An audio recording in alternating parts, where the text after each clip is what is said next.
And when do people begin to realize that, hey, it's getting very, very dangerous to buy these dips because the dips aren't coming back like they did?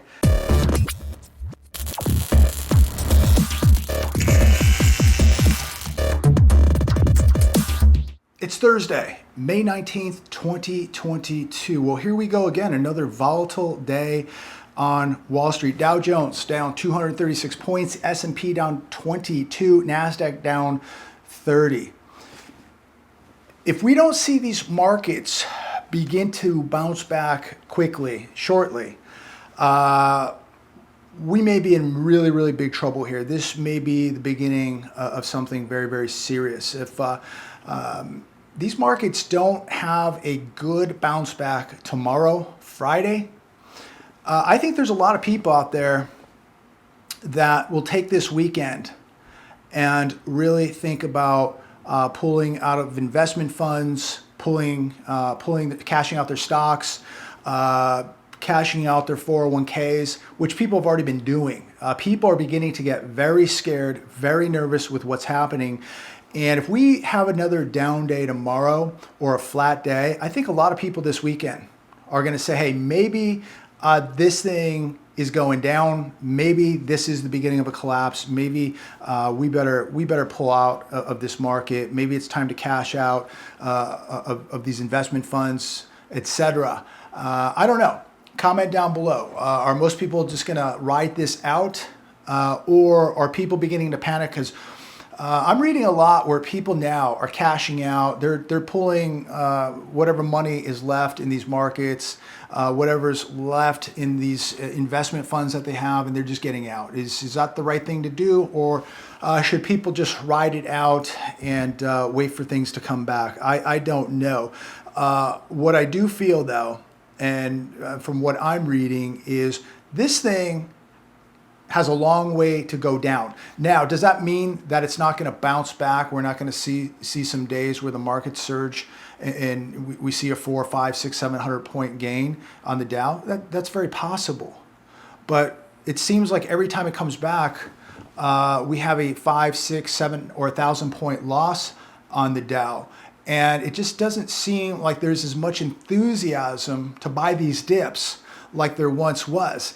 And certainly, there is just not all this free money floating around where people were using it to gamble in these markets. People now have chosen to eat and put gas in their car rather than invest in these markets. And I think that that's taking a big toll on these markets, and why we're not seeing the amount of dip buyers that we once did, because many of these dip buyers are tapped out. They're done. So I don't know where this is all going to go. I do believe that we're going to see big trouble here in this economy, in these markets. We're going to see big trouble socially in this country. We're going to send $40 billion over to Ukraine while the U.S. economy is collapsing. So I don't know when it's all going to collapse, but what I see right now is the collapse has begun. And I think over the last couple years, if you look at things, the collapse has begun over the last couple years. We could go back to the repo markets. We could go back to the retail apocalypse. And we could just go back to last year where they had to pump in $6 trillion into the economy, trillions of dollars into the markets. And this is where we're at. This is as good as it gets, ladies and gentlemen. And so to me, I think that we got a long way down. So be preparing for that. A couple articles I want to share with you today. The hedge, initial jobless claims surged to 4-month high. 218,000 people filed first-time jobless claims last week. And I was watching some of the financial shows this morning. No mention of this at all. So when you take into account 4.5 million people just quitting their jobs, 218,000 filing jobless claims last week, and what was it, 200,000 the week before that, 200,000+ the week before that, 200,000 the week before that. Again, you don't have to be a rocket scientist to see how bad the economy really is, and and what kind of shape the consumer is, and how in the world, when people are quitting jobs, when people are filing jobless claims, how in the world are people paying their bills right now? And that's the magic question. It just seems like the news continues to get worse. And how in the world are we going to get out of this mess? And if you think it's bad now, it's going to get much, much worse. Now, I know a lot of people out there think that they're not going to raise interest rates in June again, but they are. And some people say, well, after June, that's it. They're never going to raise interest rates ever again, and we're going to reverse course, and the Fed is going to come to the rescue, print tons of money. We're going to see QE again, and there's going to be no quantitative tightening. I'm not so sure about that. There's something going on here. I don't think, in my opinion, this is just my opinion, please comment down below. I'd love to know your opinion. And I could be completely wrong here, but I don't think the Fed is reversing course. I think the Fed is raising rates in June, 50 basis points, and we're going to see multiple rate hikes throughout the year. I do not think they're reversing course, at least this year. And this is going to be big trouble for the housing market. This is going to be big trouble for anybody that needs to borrow money, big trouble for people relying on credit cards. The problem here now is the amount of money to service the debt is going up on everything. Wall Street Journal, more subprime borrowers are missing loan payments. Delinquencies of subprime car loans hits a record in February. No word of this today as I'm watching these financial channels, no word of this whatsoever. The share of subprime credit cards and personal loans that are at least 60 days late is rising faster than normal, according to this article in the Wall Street Journal. So on top of subprime car loans, personal and credit card debt and loans, 60 days or more is rising above the normal rate. It's going to get much tougher for people to borrow money. And think about this, if people cannot borrow money, how are they going to eat? How are they going to pay their bills? How do they pay that car payment? How do they pay rent if they cannot borrow money? Because yes, they're taking out personal loans. They're using credit cards to pay for the essentials, and it's getting much worse. And you know, people will write me and go, well, in my area, you know, everybody's carrying a package. The mall's packed. Everybody's out eating. You know, everybody's driving a nice car. In fact, somebody wrote me the other day telling me, well, everything's fine down here in Newport Beach. Look at the cars. Well, here's a news flash. There was an article years ago in the Orange County Register, and it talked about the percentage of people that drive BMWs and Mercedes. 80% of those cars in Orange County, at least back a few years ago when that article was written, 80% of those cars were leased. Okay, those are just high-end rentals. But I never judge somebody as being rich because they drive a nice car, because anybody can go out and lease a car. Anybody can go buy a car and have 7 years of payment on this depreciating asset. But so many people believe because somebody drives a nice car that those people must have money. No, what most of those people have is debt. And look, if you can drive a nice car and you can afford to pay that car off quickly or pay cash for it, God bless you, that's the way to do it. And what used to be normal was financing a car for 3 years, not 7, not 8. I mean, next we're going to be seeing, you know, 10-year car loans. But just because somebody's driving a nice car does not mean they're rich. I've known many people over the years who drove nice cars who were absolutely broke or who went broke because of their lifestyle. So just because you drive a nice car, ladies and gentlemen, or you know somebody that drives a nice car does not mean they have money. The hedge, is the housing crash starting?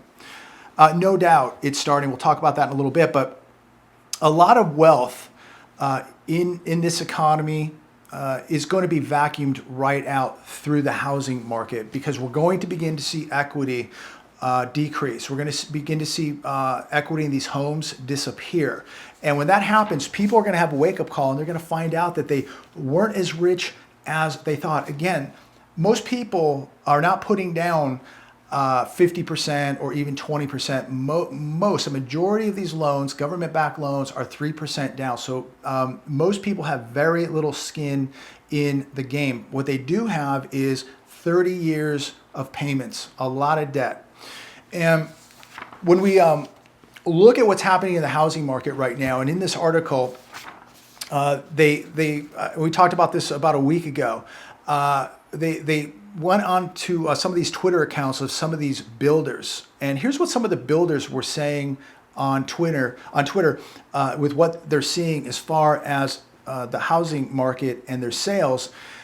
It says right here, a builder in Dallas, this is what they said on Twitter: interest lists are shrinking. A Houston builder said many first-time buyers simply don't qualify.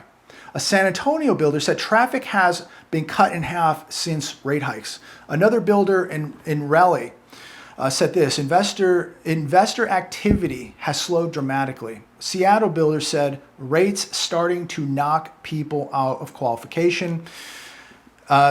Ladies and gentlemen, I don't know about you, but it looks to me like the Fed has begun to create a housing recession, and it has begun. Things are slowing down, and this usually has a delayed reaction, but we're at about 5.5% now for a 30-year fix.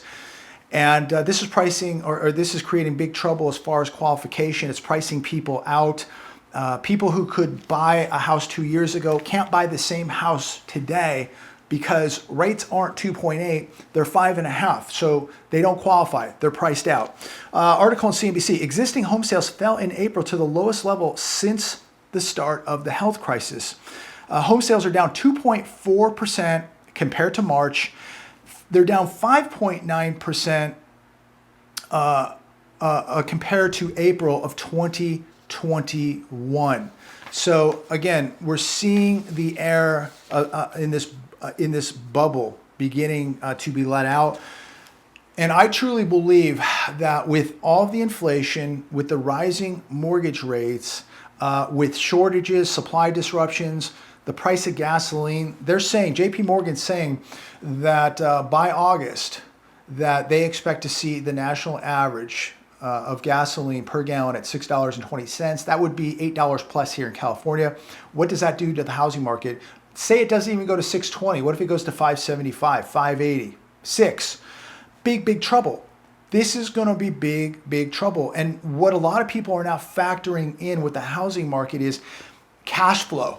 What is going to happen to people's cash flow? They're going to choose to feed their kids. They're going to choose to eat first before they make a mortgage payment.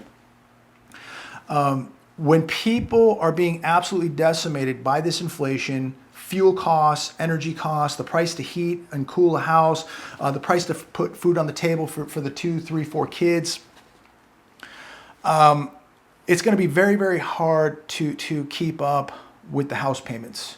And this is where I think we're going to see big trouble. The cost of living is now, this inflation is a humongous tax on the average American. And this tax is going to affect the housing market. You know, people could say, well, the consumer's in better shape. They have better credit than they did before the 2008 crisis.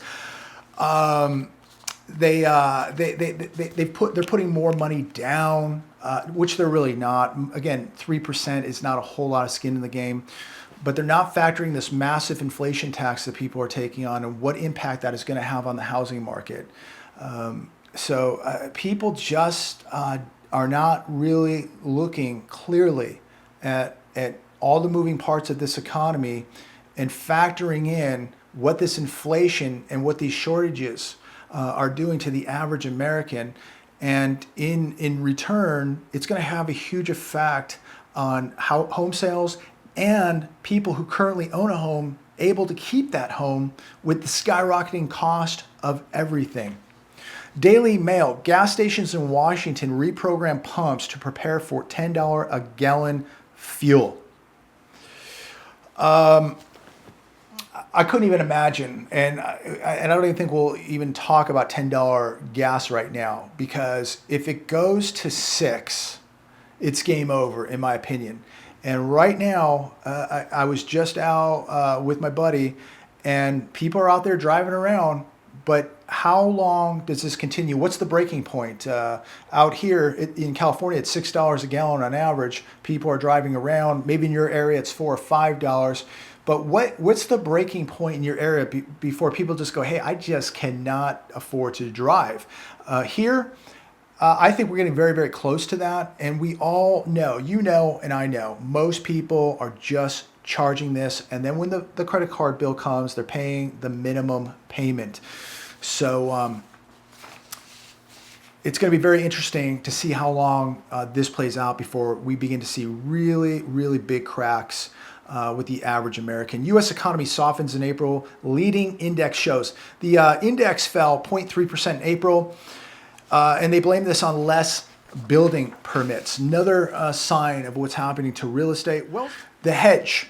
Wells Fargo CEO warns, no question, worse is yet to come for Americans. CEO Charles Scharf says it's going to be hard to avoid some kind of recession. He said the recession will likely be only mild, noting that consumers are still spending at healthy levels. And I would like to ask Mr. Scharf, how are they spending? Are they using credit cards, buy now, pay later loans, personal loans, cash out refis? What are they using to spend? And you know, what do you say to the data that 70% of Americans are working paycheck to paycheck, 40% don't even have $400 saved up, and the average household now has all-time high debt. I wonder what he would say to that. But yet these people still say that the consumer is healthy, and I think that these people, like Mr. Scharf, are really, really underestimating what is coming. And I think that they're overestimating the condition of this economy. I think they're overestimating the health of the consumer. And I think that they have no real understanding of just how weak this economy and this consumer really is. They just look at some of the data. They don't look at where the money's coming from. Credit card, buy now, pay later, cash out refis. The consumer is just taking on just massive amounts of debt, and they don't really see what is happening. And if they do, then they're not being forthright. They're not admitting it. But I don't understand when I read these articles or I watch these interviews and people come out and just talk about how healthy the consumer is or spending is at a healthy level. But we're not really looking specifically how and what the consumer is using to spend. And now, what is the consumer spending it on? And we just looked at Target, Walmart, Dollar Tree, Dollar General, just being annihilated because the consumer doesn't have the discretionary spending ability that they once did, and they're pulling back. And what is this going to look like 6 months from now? Harley-Davidson shares slumped more than 10% after company suspends production for 2 weeks. People don't have $20,000, $30,000 now to go out and buy a motorcycle, let alone putting the gas in a motorcycle. And so we're going to see people cut things out of their lives. That might be the RVs, the jet skis, the motorcycles, the boats.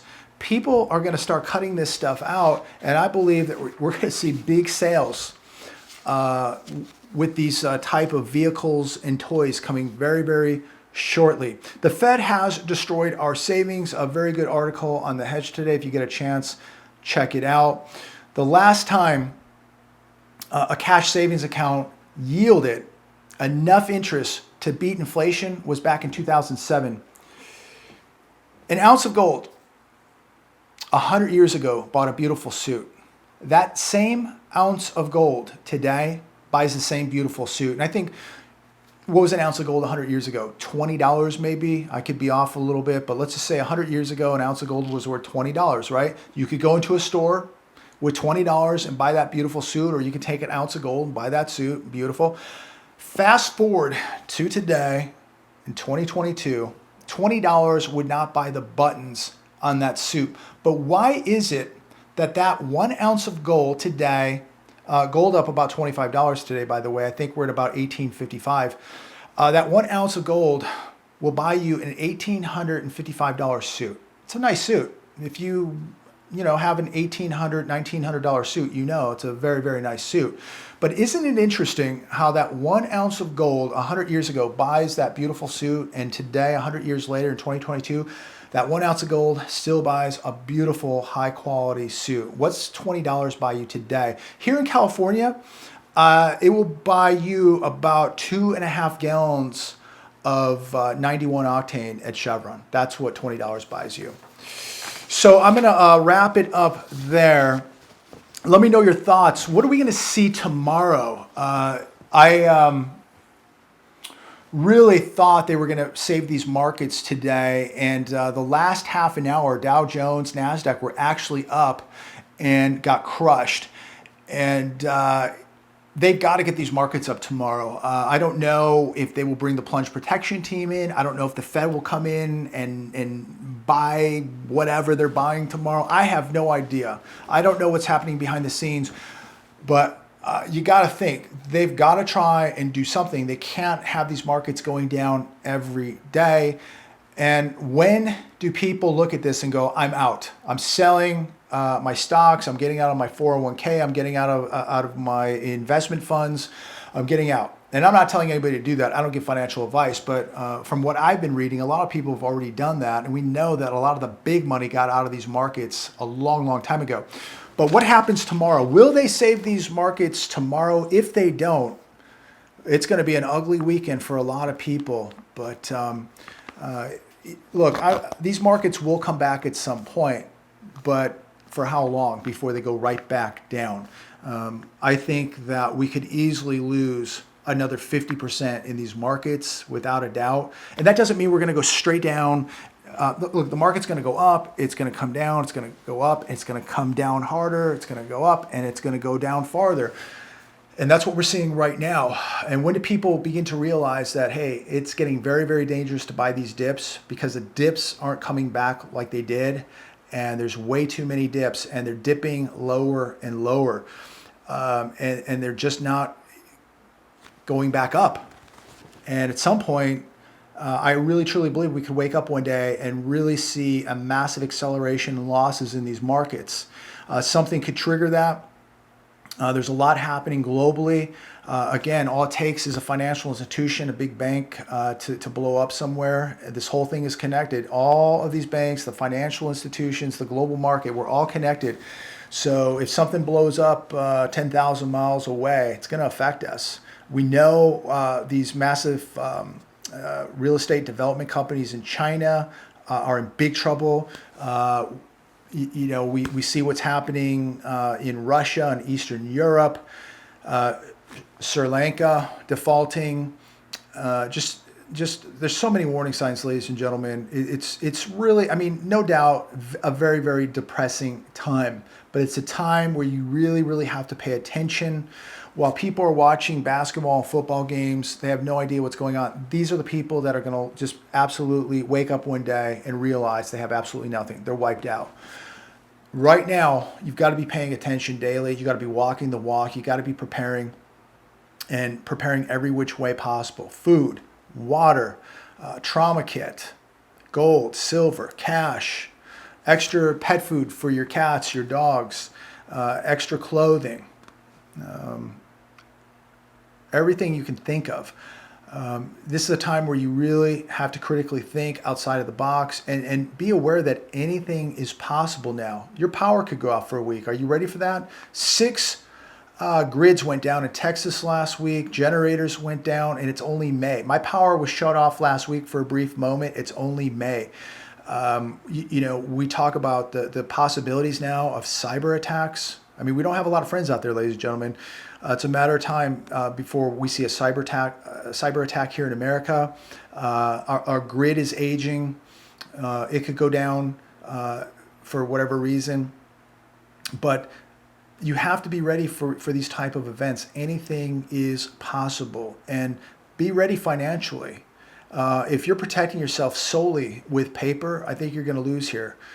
Make sure that you have some gold and silver put away. Make sure you get your debts paid off.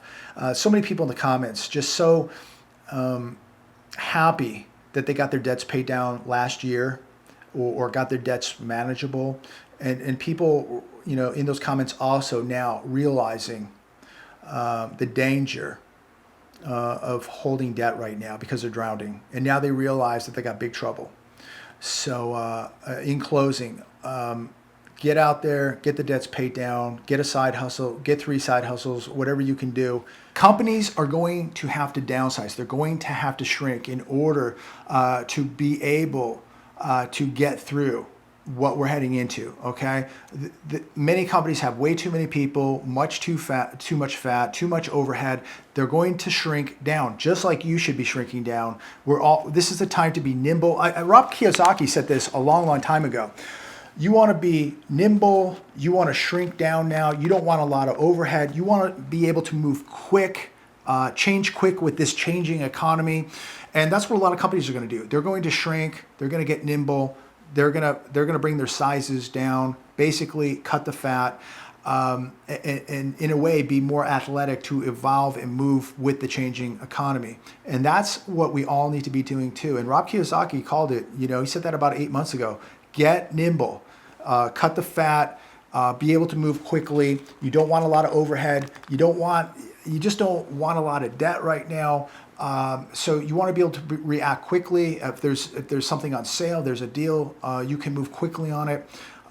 So you don't want a lot of overhead, a lot of debt, and a lot of extra weight right now. You want to be able to adapt and move quickly and evolve with this economy. So I'm going to leave it there today. God bless you all. Thanks for watching. Share this video. Make sure you subscribe. Hit that bell notification so that you are alerted when the newest videos drop. And stay close to God.